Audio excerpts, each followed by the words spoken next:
आज हम चरक निदान स्थान चैप्टर 3 गुल्म निदान का अध्ययन करेंगे। गुल्म का अर्थ होता है ग्रंथि। गुल्म शब्द जो है वो उदर प्रदेश में ग्रंथि के रूप का हो जाना ही गुल्म कहलाता है। गुल्म 5 प्रकार का होता है: वातिक गुल्म, पित्तज गुल्म, कफज गुल्म, निचय गुल्म और रक्तज गुल्म। निचय अर्थात सनिपातिक गुल्म होता है, जिसमें वात पित्त कफ तीनों दोषों की कुपित होने की वजह से मिश्रित लक्षण पाए जाते हैं। वातिक गुल्म का निदान आचार्य ने बताया है: यदा पुरुषो वातलो विशेषेण ज्वरवमन विरेचन अतिसाराणाम अन्यतमेन कर्षणेन कर्षितो वातलानाम आहारम आहारति शीतं वा विशेषेण अतिमात्रम अस्नेहपूर्वो वा वमन विरेचने पिबति अनुदीर्णानां वा छर्दिमुदीर्यति उदीर्णानां वातमूत्रपुरीश वेगा निरुणद्धि अत्यशितो वा पिबति नवोदकम अतिमात्रम अतिसंक्षोभणीनां यानेन याति अतिव्यवाय अतिव्यायाम मध्यशोक अरुचि वा अभिघातं ऋच्छति वा विषमाशन शयन स्थान संक्रमण सेवी वा भवति। तो बेसिकली वातिक पुरुष यदि है, यानी वात प्रधान या वात प्रकृति का पुरुष वातिक आहार विहार का ज़्यादा सेवन करेगा और यदि वह ज्वर वमन विरेचन अतिसार से पीड़ित होकर के अत्यंत क्षीण हुआ रहेगा, कर्षित होगा और फिर भी वह वातिक आहार विहार का सेवन करेगा या शीतल आहार विहार करेगा, क्योंकि शीत जो है वो वात के सिमिलर गुण होने की वजह से वात को बढ़ाता है और बिना स्नेहन स्वेदन के वमन विरेचन आदि का सेवन करने की वजह से, यानी पंचकर्म करवाने से छर्दी के वेग को रोकने से या छर्दी के वेग आने पर उसे रोकने का प्रयास करेगा तो, या फिर अपान वायु के को रोकने का प्रयास करेगा तब वात कुपित होता है। तथा अति संक्षोभ युक्त यान पर सवारी करने से, अति व्यवाय या व्यायाम करने से, मध्य शोक आदि की वजह से या फिर किसी कारण से चोट लगने से वात कुपित हो जाता है। विषम आसन, विषम शयन, संक्रमण आदि के करने के वजह से भी वात कुपित होता है और यही आगे चल के वातिक गुल्म का कारण बनता है। तो इसकी संप्राप्ति बताई गई है। वैसे तो सभी प्रकार के गुल्म में वात की ही प्रधानता होती है और यही बढ़ा हुआ वायु महाश्रोतसों में अर्थात अमाशय पक्वाशय में जा कर के कठिनीभूत होकर के, पिंडीभूत होकर के जो गुल्म के स्थान बताए गए हैं, जैसे हृदय, बस्ती, नाभि और दोनों पार्श्व, वहाँ पर अपना स्थान बनाता है और पिंडाकार गुल्म उत्पन्न करता है। तो इसे वातिक गुल्म जानना चाहिए। इसके लक्षण है: मुहुराधमति अल्पत्वम आपद्यते अनियत विपुल अणुवेदना भवति। ये अनियत होता है यह गुल्म, कभी संकुचित होगा, कभी विस्तृत होगा, कभी कम वेदना होगी, कभी अधिक वेदना होगी। ये जो अनियमितता है वो वायु के चल गुण के कारण होता है। तथा लक्षणों में पिपीलिका संचार इवांगेशु, अंगों पर चींटियाँ चल रही हैं वैसा प्रतीत होगा। उसके अलावा तोत भेद, स्फुरण, आयाम, संकोच, सुप्ति, प्रहर्ष, ये सारे लक्षण मिलेंगे। विशेषतः दिवशांते ज्वरियति। सायंकाल वातिक गुल्म का स्पेसिफिक लक्षण है कि सायंकाल ज्वर की उत्पत्ति होगी, वेदना के साथ ज्वर की उत्पत्ति होती है और मुख सूखने लगता है। उसके अलावा प्लीहा बढ़ जाती है, इसलिए बोला है प्लीहा अटोप आंत्र कूजन, यानी आंत्र में गुड़गुड़ाहट शब्द उत्पन्न होगा। अन्न का पचन नहीं होता, सिराशूल, संघशूल उत्पन्न होगा, वृद्धि रोग उत्पन्न होगा। ये सारे उपद्रव वातिक गुल्म के फलस्वरूप होते हैं।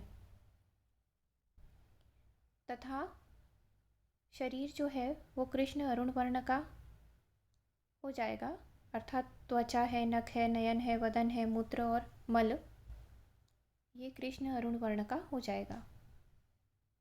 और वात के विपरीत चीज़ों के सेवन से, अर्थात उष्ण या स्नेहन युक्त चीज़, स्नेह लेने से, स्वेद लेने से इसका शमन होगा। तो इसे वातिक गुल्म जानना चाहिए। पित्तज गुल्म है, पित्तवर्धक आहार विहार जैसे तीक्ष्ण, लवण, क्षार या अम्लीय भोजन करने से, दाह उत्पन्न करने वाले भोजन करने से पित्तज गुल्म उत्पन्न होता है। यह बढ़ा हुआ पित्त कफ वात को भी कुपित कर देगा और अमाशय के एक देश में उत्पन्न होता है, अर्थात बस्ती प्रदेश में पित्तज गुल्म नहीं होता। तो अनेक प्रकार की वेदना युक्त पित्तज गुल्म की उत्पत्ति होती है। त्वेन विदहति कुक्षौ हृदय उरसी कंठे च, तो हृदय में कंठ प्रदेश में दाव उत्पन्न होगा। सधूम इव उद्गार अम्लान्वितम, खटी डकार आएगी, धूम उत्पन्न होगा। धूम युक्त धुएं युक्त डकार या अम्ली डकार उत्पन्न होगा। दह्यते दुप्यते धुप्यते उष्मायते स्विद्यते क्लिद्यते स्पर्श असहो भवति। तो पैत्ती गुल्म के लिए बोला गया है कि धुआं निकलते हुए वाष्प निकलने की तरह उत्पन्न होगा, ऐसा प्रतीत होगा आपको, पसीना आने लगेगा, शिथिलता मालूम होगी और स्पर्श को सहन नहीं कर पाएगा पेशेंट। इसके कॉम्प्लिकेशंस हैं ज्वर, भ्रम, दवथु, पिपासा, गला, मुख और तालू का सूखना, मूर्छा और अतिसार, ये सारे उपद्रव उत्पन्न होते हैं। तथा शरीर का वर्ण हरित हरिद्र हो जाएगा। नख, नयन, वदन ये सब हरित हरिद्र वर्ण के हो जाएंगे और मूत्रपुरीज भी हरित हरिद्र वर्ण का हो जाता है। और पित्त के विपरीत शीतल आहार विहार से पित्तज गुल्म में शांति का अनुभव होगा। कफज गुल्म, कफवर्धक आहार विहार जैसे मधुर आहार विहार हो गया, या अत्यधिक भोजन करने से, अति मात्रा में भोजन करने से, भोजन करने के तुरंत बाद अत्यधिक पानी पीने से कफज गुल्म उत्पन्न होता है। यह बढ़ा हुआ कफ वायु को भी कुपित कर देगा और अमाशय के एक देश में स्थित होकर के पिंडीभूत होकर के कफज गुल्म की उत्पत्ति करता है। इसमें श्लेष्मा की वजह से शीतल ज्वर उत्पन्न होगा, अरोचक, अविपाक, अंगमर्द उत्पन्न होगा। हर्ष, हृदरोग, छर्दी, निद्रा, आलस्य, स्तैमित्य अर्थात शरीर का गीले कपड़े से ढका हुआ होना, गुरुता होना, शिर में अभिताप का अनुभव होना। उसके अलावा गुल्मस से स्थैर्य, गौरव, काठिन्य, अवगाढ़ सुप्तता। तो ये जो गुल्म है वह स्थिर कठिन प्रतीत होगा, अवगाढ़ शून्यता मिलेगी और बढ़ा हुआ कफ ही आगे चल के कास, श्वास, प्रतिशय को उत्पन्न करेगा और राजयक्ष्मा जैसे लक्षण उत्पन्न करेगा। और शरीर यानी त्वचा, नख, नयन, वदन, मूत्र और मल का वर्ण जो है वो श्वेत वर्ण का हो जाएगा और कफ के विपरीत आहार विहार से यह ठीक हो जाता है। तो इसे कफज गुल्म जानना चाहिए।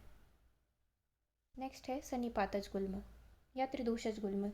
इसमें तीनों जो गुल्म है वात पित्त कफ के सभी के लक्षण दिखाई देंगे और यह नीचे गुल्म कहलाता है और परस्पर विरुद्ध चिकित्सा होने के कारण असाध्य होता है। नेक्स्ट है रक्तज गुल्म। यह केवल स्त्रियों में होता है, इसलिए लिखा है शोणित गुल्मस्तु खलु स्त्रिया एवं भवती न पुरुषस्य। ये पुरुषों में नहीं होता क्योंकि स्त्रियों में ही प्रतिमास आर्तव की उत्पत्ति होती है और आर्तव के रुकने की वजह से ही रक्तज गुल्म की उत्पत्ति होती है। इसमें बताया गया है कि जो भी स्त्री होती है वह मलमूत्र आदि वेगों का धारण करती है और ऋतुकाल में वात प्रकोपक आहार विहार का सेवन करती है, तब यह रक्तज गुल्म उत्पन्न होता है। तो इसका लक्षण बताया हुआ है सूल, अतिसार, छर्दी, अरोचक, अविपाक। इसके पहले ये भी बोला है सप्रकुवितो योनि मुखम अनुप्रविशति उपरुणद्धि मासी मासी तदार्थम उपरुध्यमानम कुक्षिम अभिवर्ध्यति। यह जो प्रकोपित वायु है वो योनि मुख में आकर आर्तव को रोक देता है और प्रत्येक मास में रुका हुआ वह आर्तव उदर को बढ़ा देता है।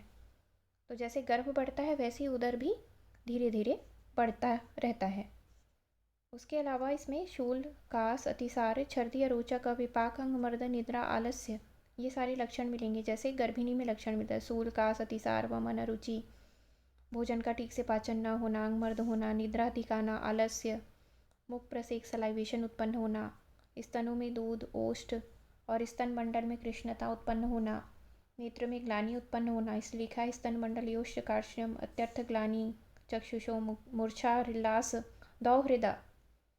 तो जैसे विशेष इच्छाएं होना, जैसे गर्भवती को होती हैं वैसी इच्छाएं उत्पन्न होना, पैरों में शोथ उत्पन्न होना, रोम राज्य की उत्पत्ति होना और योनि का विस्तार और संकोच होना और योनि से स्राव उत्पन्न होना, ऐसे लक्षण मिलेंगे जैसे गर्भिणी में उत्पन्न होते हैं।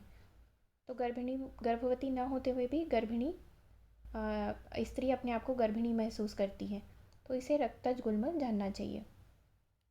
बेसिकली इसके पूर्व रूप में बताया गया है, ऐशाम तो खलु पंचानाम गुल्मानाम पूर्वरूपाणि भवन्ति तद्यथा अनन्नाभिलाषा अरोचक अविपाक अग्निवैषम्य विदाह भुक्तस्य पाककाले च अतियुक्ताः छर्दि उद्गारो वातमूत्रपुरीश वेगानां च प्रादुर्भावः प्रादुर्भूतानां च अतिप्रवृत्तिः आगमनं वा वातशूलाटोपान्त्रकूजन परिहर्षण अतिप्रवृत्ति पुरुषता अबुभुक्षा दौर्बल्य सौहित्यस्य च असहत्वमिति। तो इसमें अन्न खाने की इच्छा का अभाव होना, भोजन में रुचि, अपचन, अग्नि में वैषम्य, खाने के बाद गले में जलन होना, भोजन की पाक्यावस्था में वमन होना और डकार अनियमित रूप से आना, अपान वायु, मल मूत्र आदि वेगों में रुकावट उत्पन्न होना, आए हुए वेगों का न निकलना या कम निकलना, वातजन्य शूल आटोप आंत्र में गुड़गुड़ाहट, भूख का न लगना, दुर्बलता, तृप्त युक्त भोजन को सहन न कर पाना, ये सभी लक्षण गुल्म के पूर्व रूप में मिलेंगे। साध्यता असाध्यता और संक्षेप में चिकित्सा सूत्र ये है कि सभी प्रकार के गुल्म जो है बिना वात की विकृति के नहीं होते और सन्निपातिक गुल्म को असाध्य जानना चाहिए क्योंकि इसमें तीनों परस्पर विरुद्ध चिकित्सा होती है। एक दोषज गुल्म में साधारण चिकित्सा करनी चाहिए और दोषानुसार इसमें चिकित्सा करते हैं, लेकिन वात की चिकित्सा विशेष रूप से गुल्म में की जाती है। इसलिए वातनाशक स्नेह, स्वेद, स्नेह मिला हुआ मृदु विरेचन, बस्ती, जो भी वात शामक औषधियाँ हैं उससे हम एनीमा भी दे सकते हैं। अम्ल, लवण या मधुर रस जो भी आहार हैं उनका युक्तिपूर्वक सेवन करना चाहिए क्योंकि वायु की शांति हो जाने के बाद गुल्म की उत्पत्ति नहीं होता या फिर गुल्म होगा भी तो थोड़े प्रयास से ठीक हो जाता है। इसलिए वायु को शांत करने का प्रयास हमें गुल्म रोग में करना चाहिए।